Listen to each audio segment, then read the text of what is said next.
There's no two ways about it. Shakugan No Shana is a forgotten anime. The years have elapsed, eroding the last vestiges of regards towards this really not that bad series. I personally place the blame for this on the final season, which was piss poor. Characters were introduced with barely any establishment, and occasionally killed off with the same lack of consideration. It should have been exceptional to finally reveal the scope and depth of the conflict between the denizens and the Crimson Lords, and how united each side was as they fought against each other. Unfortunately, this had not been portrayed properly before this. Alliances between denizens was made to seem like exceptional things, while the same for their rivals, the Crimson Lords, were made to seem as if they only unwillingly occurred when there was no other choice. This made it distinctly jarring and frankly uncomfortable to be suddenly met with the reality that each side was actually organized into actual armies with actual leaders. I dare say that this was almost at the level of an ass-pull for anyone who had not read the original light novels. However, this is not a review of Shakugan No Shana. It's actually about the main female character, Shana. In the interest of actually giving you some context, the background of Shakugan No Shana includes, as mentioned, an eternal war between two factions known as denizens, the bad guys, and the Crimson Lords, the people responsible for all the weird fetishes for inanimate things. Denizens occasionally invade Earth, where they steal the existence of anyone unlucky enough to be caught in their barriers, effectively erasing said person.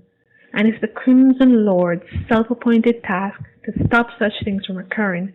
The story kicks off when the existence of the male main character, Sakai Yuji, is stolen. Instead of simply being erased, he lingers on and comes to befriend and eventually fall in love with main girl Shana.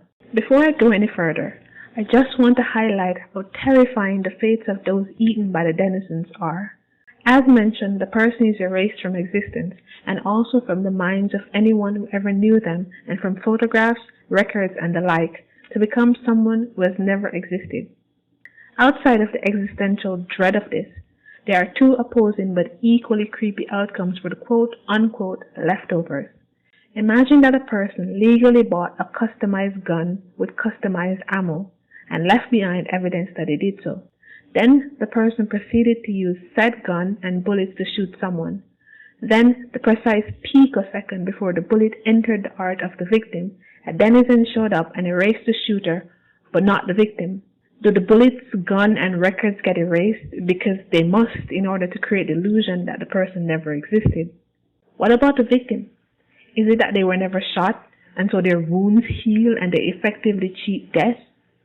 Or maybe physical evidence of the erased person's existence does remain after being etched into the body of the unerased. This means that ostensibly, the lady whose baby disappears in the first episode might go in for a routine checkup only for the doctor to find evidence on her body that she had gone through pregnancy and childbirth.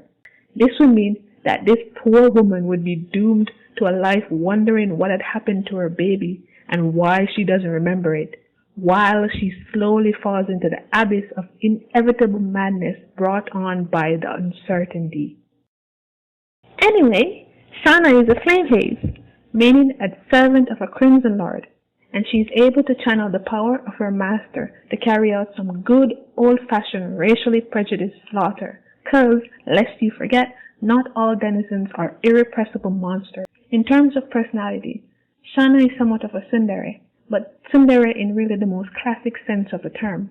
She starts out being cold towards her partner Yuji, who is not a pussy, before warming up to him and actually makes other friends.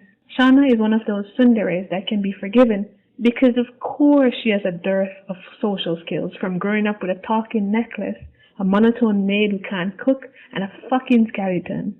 Of course, this does have its perks. Due to being trained to fight from childhood, Shana is a formidable fighter and resolved in her duty of destroying the denizens. She's a character who rarely displays fear or hesitancy in battle, and outside of it is genuinely competent and confident.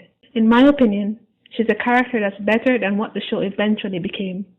I can't actually remember what the second season was like, which is an entire story in itself.